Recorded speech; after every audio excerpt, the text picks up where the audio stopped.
In tonight's Health Edge, we love waking up with a cup of coffee, but there's a certain group of young adults that may want to think twice before grabbing that morning latte. Chief Health Editor Dr. Nandi joins us with details on this. Yeah, interesting. We're talking about young adults, and young adults who have high blood pressure, mild hypertension.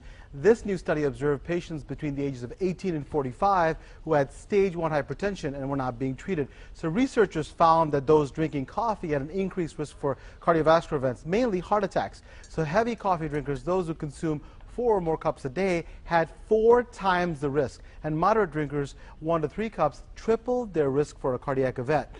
So what is it about coffee that's really doing this, and are there any benefits, people are wondering. So, it's confusing, right? So I think that people are saying, what should we do, and how should we handle this? Is there something specifically in coffee that's causing this? And a lot of people drink coffee, Dr. Nandi. like the 3 of us drink coffee, right? So people are like, should I stop drinking coffee? And that's the thing. It is that in these folks, these young adults who have stage 1 hypertension, it's that specific group. And they're saying is that it may be associated with pre-diabetes and glucose metabolism, and that may be a factor in increasing their risk for cardiovascular event. People know that if you have diabetes and high blood pressure, it increases the risk of heart problems and cardiovascular events. So that's how they put it together.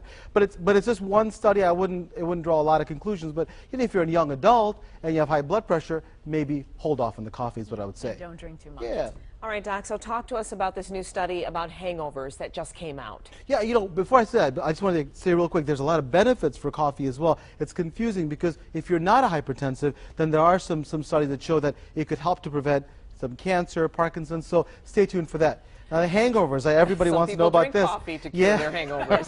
Right. Yeah. That's right. So it's a myth, right? If you eat a lot and then you drink a lot, as far as water, after drinking, it could prevent a hangover. That's a myth. What they found out in a study with students from the Netherlands and Canada, that's just not true. The people who didn't have hangover, guess what? They drank less. Oh. What a amazing fact, right? But I still think being hydrated helps. So if you're drinking water and not keep drinking alcohol, it would help. And also, nutritionally, I think if you have food, some of the effects of the alcohol is less. But it doesn't look like it helps prevent a hangover. So, maybe if you just drink less, I think you'll have less chance of a hangover. Always in moderation. Thank you so much. That's exactly right. It doesn't absorb the alcohol, you're saying. We think that, but it doesn't. Okay. Yeah, okay. It doesn't give you the protective effects of hangover. All right. Thanks a lot, Dr. Nandi. Thank you.